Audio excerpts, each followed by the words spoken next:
Hello and welcome. Today we are going to be discussing the visual inheritance, which is the technique used, as far as I know, only available in Windows Forms. Yes, so the idea is that just like the inheriting one class from another, we're going to inherit the forms one from another. Yeah.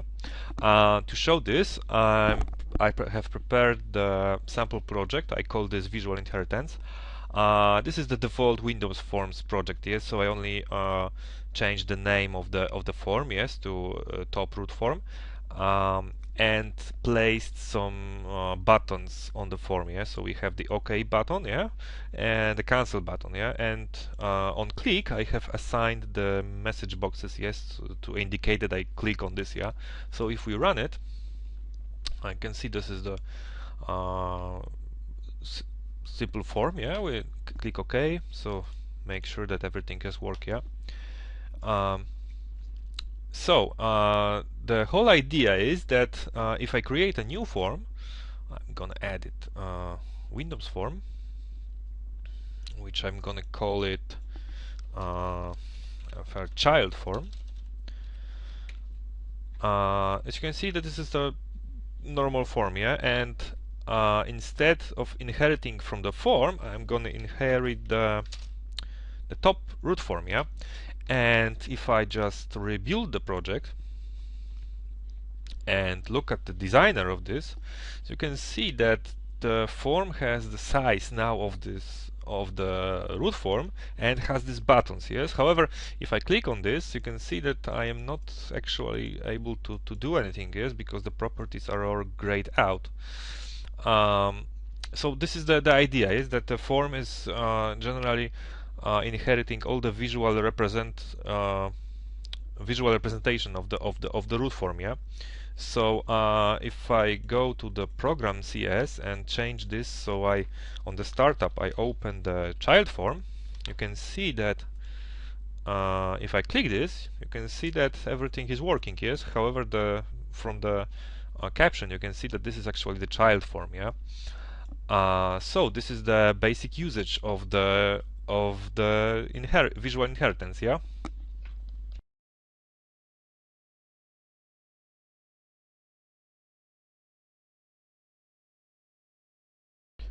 You may wonder why you are not able to manipulate on controls on the descendant form, yeah? So I'm not able to do anything with it, yeah?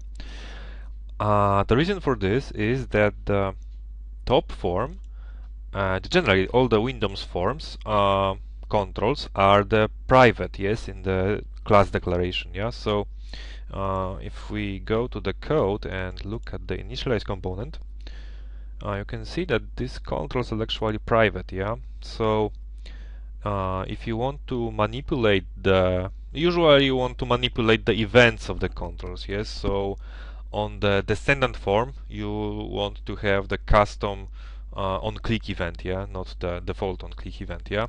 So in order to do this, the method which I advise is to wrap around the on-click event with protected virtual method.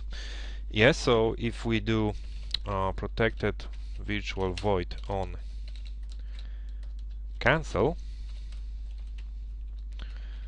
and protected virtual void on OK, and place the OK code into this method and invoke on OK here. We'll do the same thing with the cancel. If I run this right now, you can see that actually nothing has changed, yeah? We have the same functionality. However, now on the child form, I can override this. So I will override the on OK and remove the base method, and I will create show the message box. You have clicked OK on child form, and on cancel I will do the same. On cancel.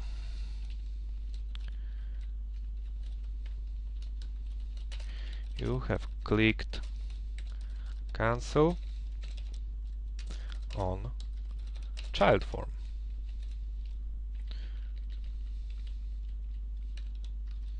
Okay, so if I just run it one more time, you can see that the message box is different, yeah. So this is the way to do this, yeah.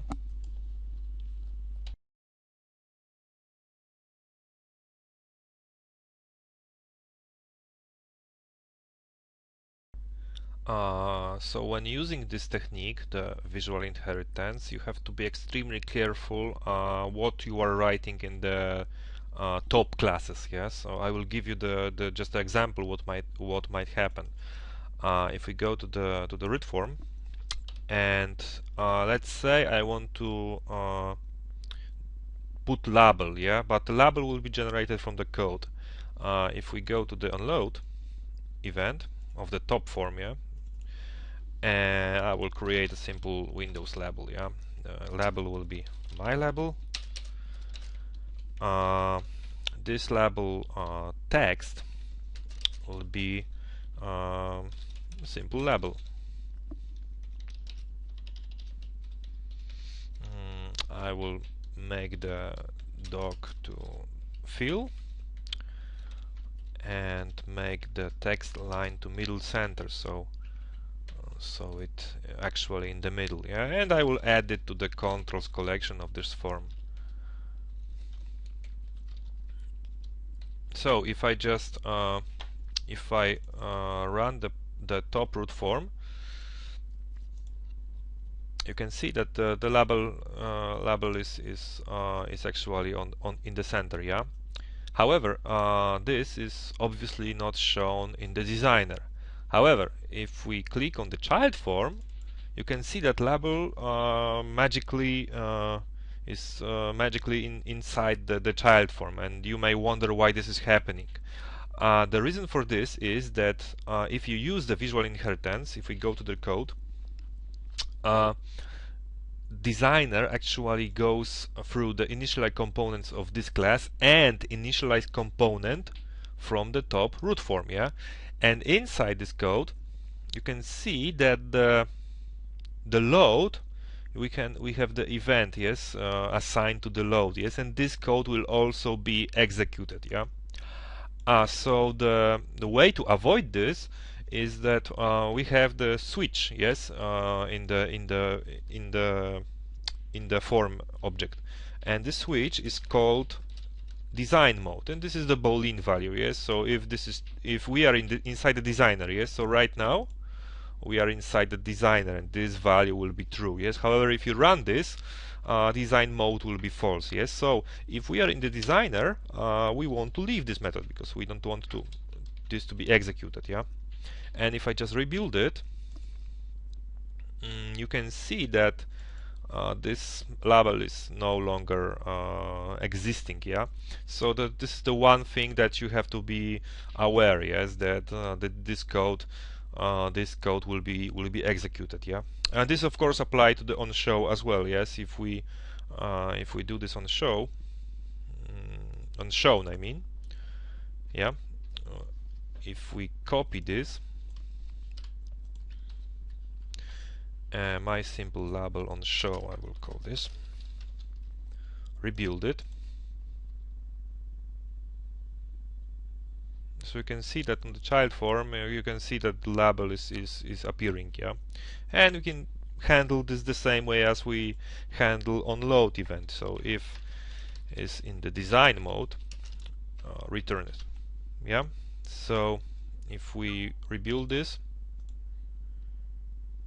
and look at the child form, the label is no longer appearing, yeah. So this is the tool which I know of, yeah. And also, if you're using visual inheritance, be aware of doing anything inside the constructor, especially database manipulation, yes, because the constructor will also be executed, yes. So I had when I was the beginning of using beginning of using this technique, I put on load the database manipulation code, yes, and and actually after 1 hour of developing I had like 20 records in my tables. Yes, so this is something you have to think about. Yes, generally don't do anything without this switch. Yes, so this is the way to handle these things.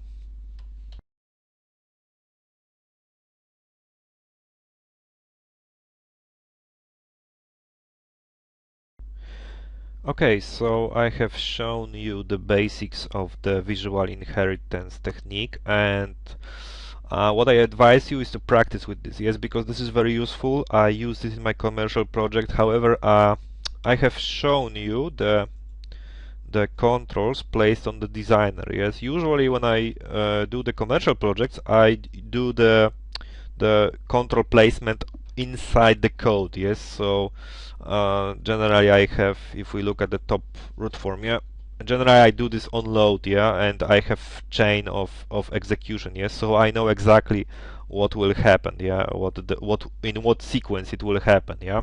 So this is the way I do this, yeah.